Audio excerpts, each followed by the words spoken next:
Hi, in this video we're going to set up DHCP on Windows Server 2022.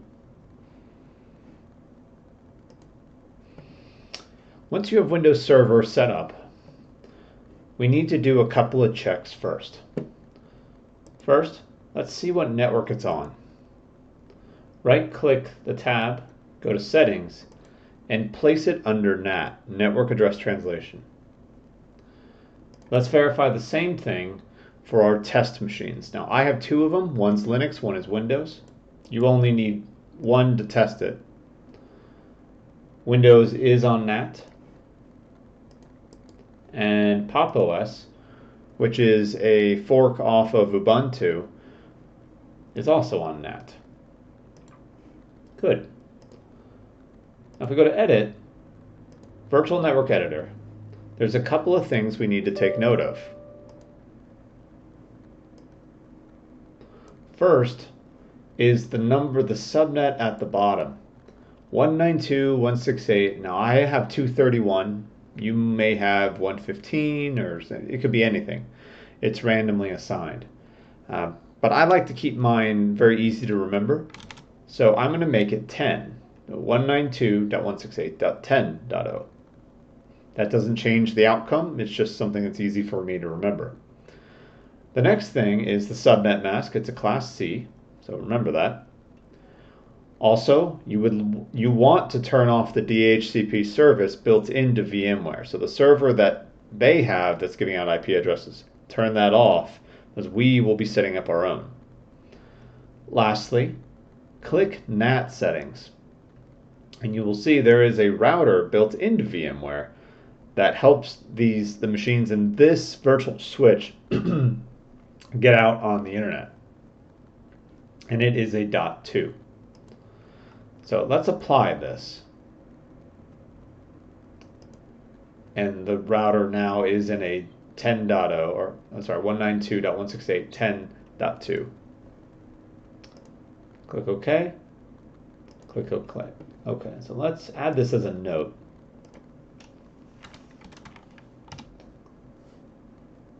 Just so we keep it straight.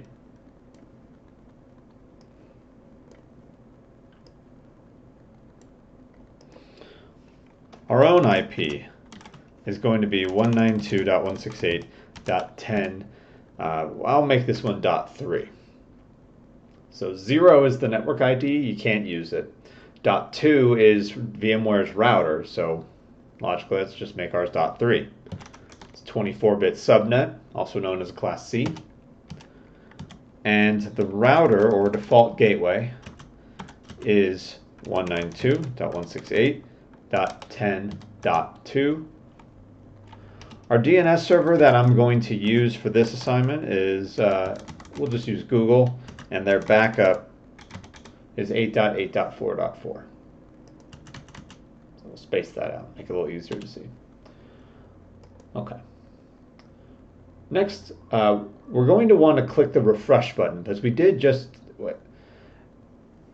if we go to add rules and features, we'll notice that our IP address is wrong. And if you look at this number, a 169.254, that's called an APIPA. It's when Windows systems look for a DHCP server and don't find it. They auto-assign themselves a 169.254 IP address. It's a class B. So if you ever see that IP address, it means that your computer is not on the internet and that it could not find a DHCP server. Let's statically assign ours. Type in ncpa.cpl. That's short for Network Control Panel, the shortcut. Right-click, go to Properties, go to IPv4, the fourth one down, and let's begin typing in our information.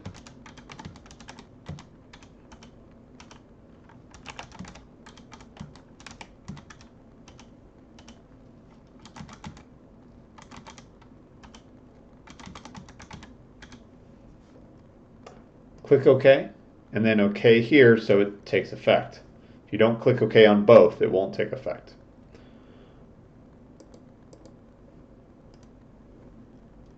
Just to make sure it took, you can type in ipconfig, and the static assignment is there. It's working. And we should have access to the internet. And we do. Good. So we can move on now. Again, the IP address was incorrect for the server, so we need to refresh it. The two arrows that look like a yin and yang, that's what you want to click, and you'll see a blue line under there. Now we'll click Add Roles and Features. Click Next. We'll do role-based configuration. And the IP address here now is accurate.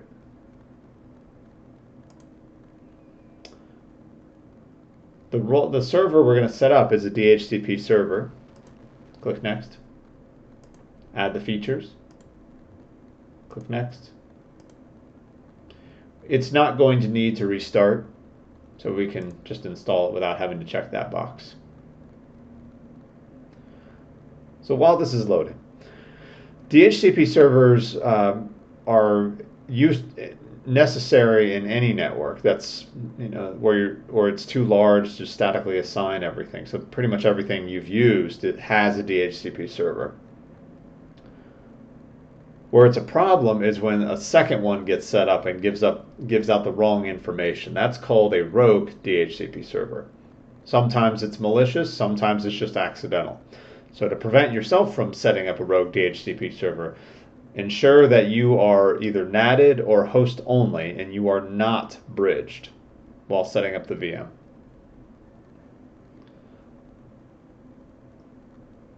So while we're waiting on this, let's go to Windows and Pop! OS and make sure everything is ready. So we are not on the internet. We can go to PowerShell here. And just to prove we're not on the internet, let's just ping any site. And it does fail. Type in ipconfig. And again, a 169.254 has an APIPA. So we'll want to change that. Next, Pop! OS. Oops.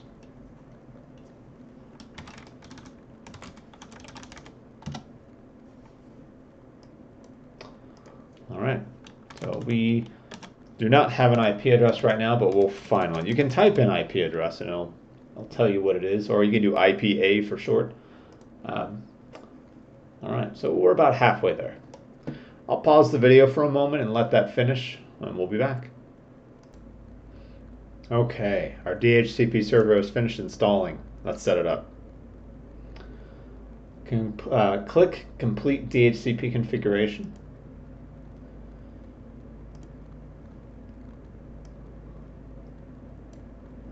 We want to commit to this.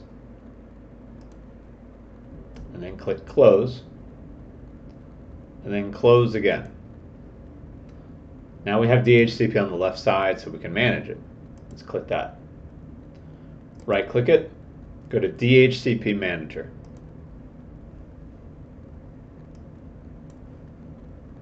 Alright, let's make this a little larger so it's easier to see.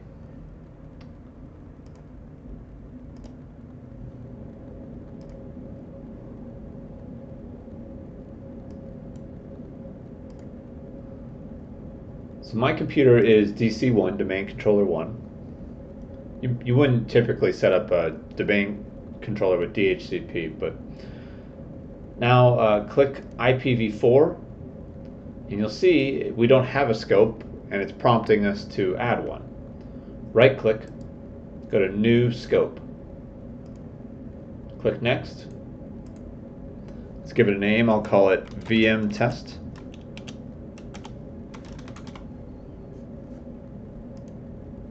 Start IP address range 192.168.10. My IP address is 3. So let's get this one to start at 4. And 192.168.10. And we'll go all the way to the end of the subnet. It's a 24-bit subnet, also known as Class C. Let's add an exclusion just so you can see how it works. We'll exclude 10 to 20. The reason this would occur is if you were setting up servers later down the line and you wanted to leave room for that. Because you don't want to dynamically assign an IP address to a computer that already has that address, otherwise you're going to have conflicts on the network. I click next. The lease time of 8 days I think would be a little long, so let's why don't we make this just a day. Click next. Click next. Let's configure it now. The default gateway is .2.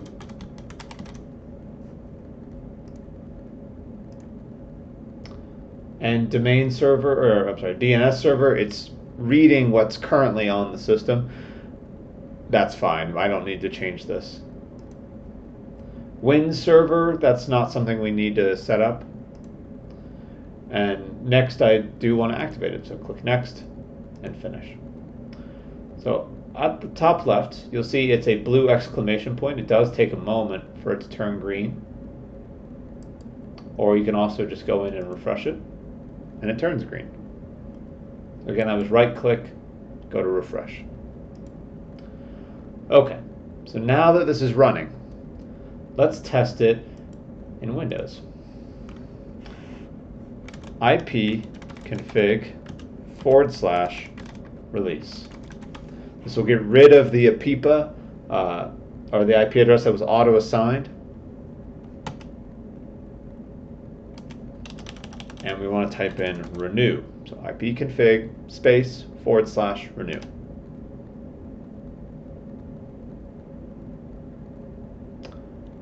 And it received 10.5. Let's see if we can get on the internet. We are on the internet now. This machine is done. If we go back to server, I can right click this, go to refresh, go to the scope, and see that in the leases we do have Windows, the workstation 1. It looks like Pop! OS has already received it too, but just in case it didn't, let me show you how to manually do it.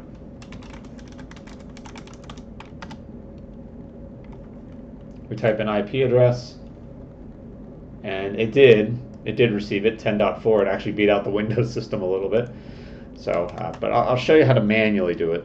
Type in sudo dhclient -r. So sudo remove your IP address.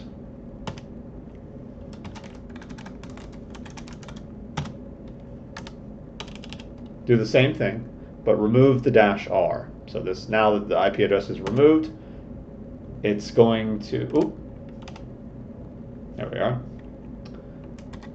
So now I can type in IP address, and it just assigned the same one again. That's not abnormal.